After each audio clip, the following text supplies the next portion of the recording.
बेटा मैं एक बात मैं बार बार बोल रहा हूं कि आप में से ही कोई स्टूडेंट है जो इस तरीके की नॉन सीरियसनेस दिखा रहा है, ठीक है, और उसकी वजह से वो क्लास का प्रीसियस टाइम को खराब कर रहा है।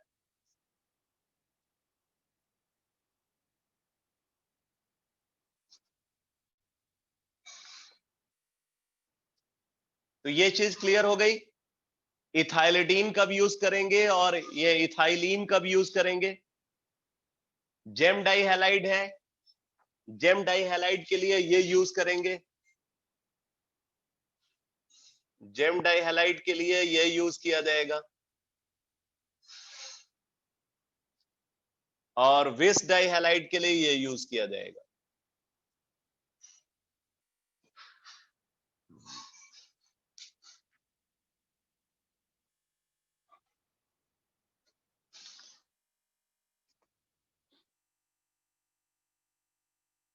फिर आगे एक टेबल बनी हुई है, इसमें कुछ एग्जांपल्स गिवन है।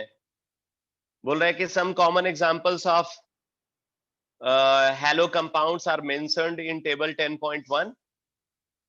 तो अब जैसे यहाँ पे आप देखो, ये सब अलग अलग नेम गिवन है। Secondary butyl chloride, neopentyl bromide, tertiary butyl bromide, vinyl chloride, allyl bromide, orthochlorotoluene. ये जो आप नेम देख रहे हो ना, ये सब मैंने +1 में नॉमेनक्लेचर में सारा प्रीफिक्स का पूरा लिस्ट एक जगह पे दिया हुआ है आपको, ठीक है। तो एक बार उसको आप रिवाइज कर लेना, और फिर उसके बाद जो यहाँ पे कुछ प्रैक्टिस क्वेश्चन है, कुछ सॉल्व्ड क्वेश्चन है, इनको आप खुद से कंप्लीट कर लेना। ये काम आप करते चलो। अब इसके बाद यहाँ पे कार्बन हैलोजन बॉन्ड का नेचर की बात कर रहे हैं। तो नेचर में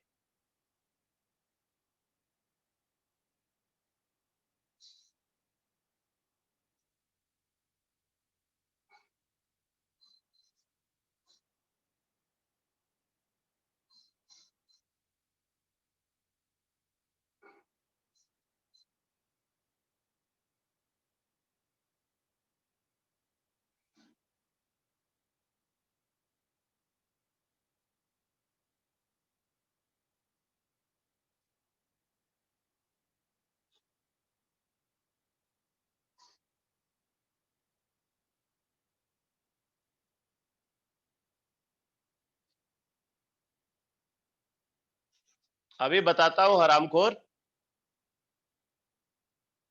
बदतमीज कहीं का।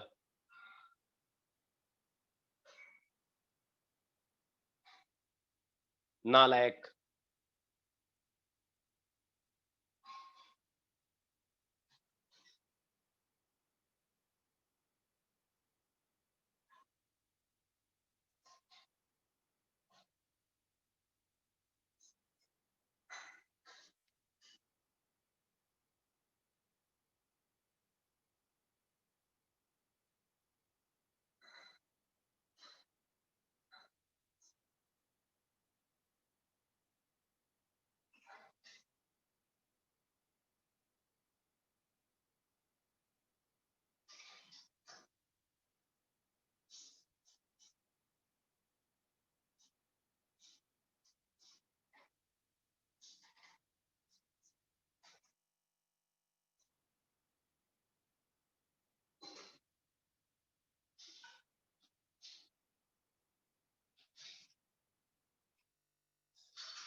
तो nature of carbon halogen bond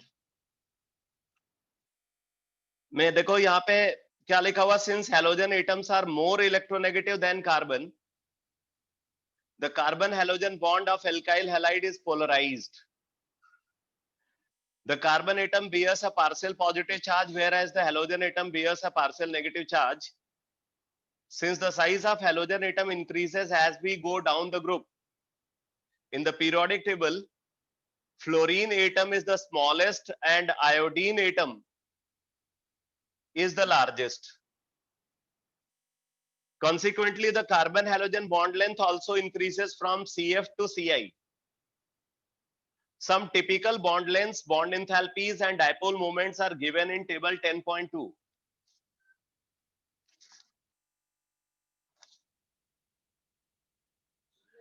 अब यहाँ पे आप देखो कि methyl fluoride, methyl chloride, methyl bromide, methyl iodide, इसमें आपको इनका बॉन्ड लेंथ का डेटा गिवन है। ठीक है, सबसे छोटा bond length obviously methyl fluoride में होना चाहिए और सबसे बड़ा बॉन्ड लेंथ मिथाइल आयोडाइड में होना चाहिए, एक्सपेक्टेड है ये। और उसी हिसाब से बॉन्ड डिसोसिएशन एनर्जी, जितना छोटा बॉन्ड उतना स्ट्रॉन्ग बॉन्ड, तो बॉन्ड डिसोसिएशन एंथैल्पी का भी एक नॉर्मल ट्रेंड ही दिख रहा है आपको। डायपोल मोमेंट में एक्सेप्शनल ट्रेंड है। डायपोल मोमेंट को जरा देखो, एक्सेप्शनल ट्रेंड है डायपोल मोमेंट में दिख रहा है। सबसे ज्यादा डायपोल मोमेंट किसका है? मिथाइल क्लोराइड का। बहुत इंपॉर्टेंट इंफॉर्मेशन है और ये कॉम्पिटिटिव एग्जाम में पूछी जा चुकी है। ठीक है, तो डायपोल मोमेंट का ऑर्डर अगर आप देखो तो मिथाइल क्लोराइड का डायपोल मोमेंट सबसे ज्यादा है, उसके बाद मिथाइल फ्लोराइड है, फिर मिथाइल ब्रोमाइड है और फिर मिथाइल आयोडाइड है। अगर बॉन्ड का पोलर कैरेक्टर की बात करें तो ये यहाँ पे मिथाइल क्लोराइड सबसे ज्यादा पोलर, मिथाइल फ्लोराइड उससे कम, मिथाइल ब्रोमाइड उससे कम और मिथाइल आयोडाइड सबसे कम। अब क्वेश्चन ये उठता है कि यहां पे ऑर्डर चेंज क्यों हुआ है? यहां पे ऑर्डर क्यों चेंज हुआ? तो बोल रहा है कि जो डायपोल मोमेंट होता है वो प्रोडक्ट होता है दो टर्म का, delta into L. Mu is equal to delta into L. और अब आप यहां पे देखो, mu is equal to delta into L.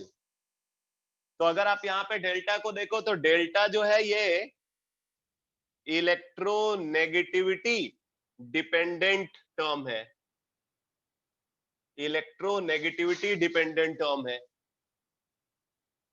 और एल को अगर आप कंसीडर करते हो तो एल क्या है? साइज डिपेंडेंट टर्म है, साइज डिपेंडेंट टर्म।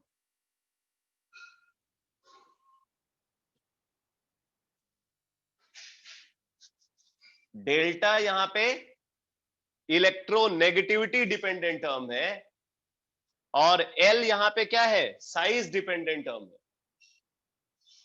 ठीक है, डेल्टा इलेक्ट्रोनेगेटिविटी डिपेंडेंट टर्म है और एल साइज डिपेंडेंट टर्म है। तो अगर आप यहां पे देखो तो कार्बन क्लोरीन बॉन्ड का बॉन्ड लेंथ जो है, बॉन्ड लेंथ क्या है? कार्बन क्लोरीन बॉन्ड का बॉन्ड लेंथ जो है वो काफी ज्यादा होता है कार्बन फ्लोरीन बॉन्ड से। तो क्योंकि सीसीएल बॉन्ड की बॉन्ड लेंथ सीएफ बॉन्ड की बॉन्ड लेंथ से काफी ज्यादा है, तो इस वजह से क्या होता है, आप यहाँ पे डेटा को देखो तो समझ में आएगा आपको। 139 है सीएफ केस में और सीसीएल में क्या है? 178, 39 यूनिट का इंक्रीमेंट है। उसका सीबीआर में अगर आप देखो तो कितना इंक्रीमेंट है? 15 यूनिट का। ठीक है, और आगे अगर आप देखो तो आगे फिर से 21 यूनिट का इंक्रीमेंट है। तो सबसे ज्यादा इंक्रीमेंट कार्बन फ्लोरीन और कार्बन क्लोरीन के बीच में हो रहा है। तो वो बॉन्ड लेंथ फैक्टर जो है वो यहाँ पे डोमिनेट कर जाता है ओवर इलेक्ट्रोनेगेटिविटी फैक्टर। यहाँ पे size dependent term electronegativity dependent को डोमिनेट कर जाता है मिथाइल क्लोराइड के केस में, इसलिए इसका डायपोल मोमेंट इससे ज्यादा हो जाता है। अदरवाइज एक्सपेक्टेड क्या था? एक्सपेक्टेड था मिथाइल फ्लोराइड का सबसे ज्यादा होना चाहिए और मिथाइल आयोडाइड का सबसे कम होना चाहिए। बट एक्चुअल ट्रेंड क्या है?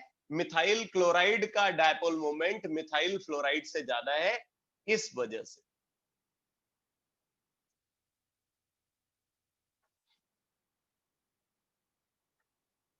तो ये बात क्लियर हो गई बेटा? लेकिन आप बताओगे कैसे? आप जरा आगे देखो, प्रिपरेशन मेथड्स को डिस्कस कर रहे हैं। तो बोल रहे हैं कि alkyl halides are best prepared from alcohol, जो कि अब तक मैंने डिस्कस ही नहीं किया। जितने प्रिपरेशन मेथड्स हैं इसके, उसमें ये एल्कोहल के साथ जो एल्काइल हैलाइड का प्रिपरेशन है वो अभी तक डिस्कस नहीं हुआ है, और ये यहाँ पे जो रिएक्शंस डिस्कस होंगी ये बहुत ही इंपॉर्टेंट रिएक्शन है। तो alkyl halides are best prepared from alcohols which are easily accessible. The hydroxyl group of an alcohol is replaced by halogen on reaction with concentrated halogen acids. अब alcohol से हम alkyl halide कैसे कैसे बना सकते हैं? पहले तो बता रहा है कि एल्कोहल को आप हैलोजन एसिड यानी कि हैलिक एसिड के साथ रिएक्ट करा करके फॉर्म कर सकते हैं। हैलिक एसिड मतलब HF, HCl, HBr, HI, ये हैलिक एसिड है। फास्फोरस हैलाइड्स के साथ ट्रीट करके आप इसको बना सकते हो। फास्फोरस हैलाइड्स में दो टाइप के हैलाइड्स है, ट्राई हैलाइड है और पेंटा हैलाइड है। PX3 और PX5 के साथ ट्रीट करके आप एल्काइल हैलाइड बना सकते हो। और क्या बोल रहे हैं, थायोनिल क्लोराइड SOCl2 के साथ ट्रीट करके भी आप एल्काइल हैलाइड बना सकते हो। Thionyl chloride is preferred because the other two products are escapable gases. इसमें सबसे अच्छी यील्ड एल्कोहल से एल्काइल क्लोराइड की सबसे अच्छी यील्ड थायोनिल क्लोराइड देता है। ये बहुत इंपॉर्टेंट इंफॉर्मेशन है। और जो रिएक्शन हम यहाँ पे कंसीडर करते हैं उसको डार्जेंस मेथड बोलते हैं। Reaction used is called डार्जेंस method. अभी मैं आज इसको ब्रीफ कर देता हूं, नेक्स्ट क्लास में हम इसका पूरा डिटेल जो है डिस्कस करेंगे। ठीक है, आज मैं एनसीईआरटी वाला जो पार्ट है उसको ब्रीफ कर रहा हूं। तो थायोनिल क्लोराइड को अगर हम एल्कोहल से रिएक्ट कराएं तो एल्काइल क्लोराइड बनता है, जो बेस्ट मेथड है एल्काइल क्लोराइड के प्रिपरेशन का। वजह क्या है, एल्काइल क्लोराइड के साथ जो बाकी दो प्रोडक्ट्स बनते हैं वो क्या है, वो गैसेस है, तो उनको हम आसानी से रिमूव कर सकते हैं फ्रॉम द रिएक्शन मिक्सचर। तो बाई प्रोडक्ट अगर स्केप आउट होगा तो उससे इक्विलिब्रियम फॉरवर्ड शिफ्ट होगा, प्रोडक्ट की यील्ड बढ़ेगी।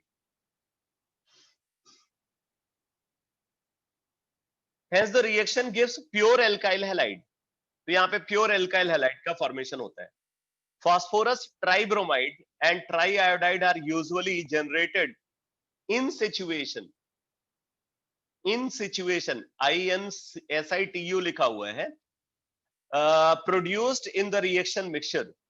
बेसिकली क्या है, बोल रहा है कि इनको जब जरूरत पड़ती है तब इनको बनाते हैं। रिएक्शन में अगर इनको यूज करना है तो यूज करने के टाइम पे ही इनको प्रिपेयर करेंगे, ऐसा नहीं कि पहले से बना के रखा हुआ है इनको। जैसे PBr3 या PI3 आपको चाहिए तो आप क्या करोगे, Br2 and red phosphorus, I2 and red phosphorus को वो मिक्सचर यूज करोगे और उस मिक्सचर से PI3 बनेगा या PBr3 बनेगा। Hence the reaction gives pure alkyl halide. Phosphorus tribromide and triiodide are usually generated in situation by the reaction of red phosphorus with bromine and iodine respectively. The preparation of alkyl chloride is carried out either by passing dry hydrogen chloride gas through a solution of alcohol or by heating a solution of alcohol in concentrated aqueous acid. तो बोले कि अगर हमें alkyl chloride को बनाना है तो कैसे बना सकते हैं, एल्कोहल को ड्राई HCl गैस के साथ ट्रीट करके या सोल्यूशन ऑफ एल्कोहल को कंसंट्रेटेड एक्वस एसिड मतलब कंसंट्रेटेड HCl के साथ ट्रीट करके। ये सारी रिएक्शंस इन्होंने समराइज किया। वैसे ये सब अलग अलग डिस्कस होंगी, हर रिएक्शन में कुछ न कुछ अलग फीचर है, तो उसको हमें एक एक करके डिस्कस करना पड़ेगा। ठीक है, तो एक काम करना, आप ये जो आगे का जो पैराग्राफ है, मतलब एटलीस्ट एनसीईआरटी में जितना मेथड ऑफ प्रिपरेशन है उसको आप पूरा पढ़ जाओ। ठीक है, और आपको कुछ नोट करने की जरूरत नहीं है, आपको सिर्फ रीडिंग लगानी है इसकी। तो मेथड ऑफ प्रिपरेशन को पढ़ करके इसको आप कंप्लीट कर लो। मैं एक एक इंफॉर्मेशन को कल की क्लास में लिखवा दूंगा। ठीक है, तो देखो 2 क्लास हो गई ऑर्गेनिक केमिस्ट्री पे, कल वाली क्लास भी ऑर्गेनिक केमिस्ट्री पे ही लगेगी। कल मेथड ऑफ प्रिपरेशन हम लोग फिनिश कर देंगे। कल मैं एल्काइल हैलाइड की फिजिकल प्रॉपर्टी को भी कंप्लीट कर दूंगा, ठीक है, जिससे कि नेक्स्ट क्लास जब हो तो उसमें हम लोग इसकी केमिकल प्रॉपर्टी को स्टार्ट कर सकें। और फिर उसके बाद अब मैं पी ब्लॉक भी स्टार्ट करने जा रहा हूं। इनऑर्गेनिक केमिस्ट्री में पी ब्लॉक स्टार्ट होगा, तो थर्सडे और फ्राइडे की क्लास में पी ब्लॉक डिस्कस होगा। ओके बेटा।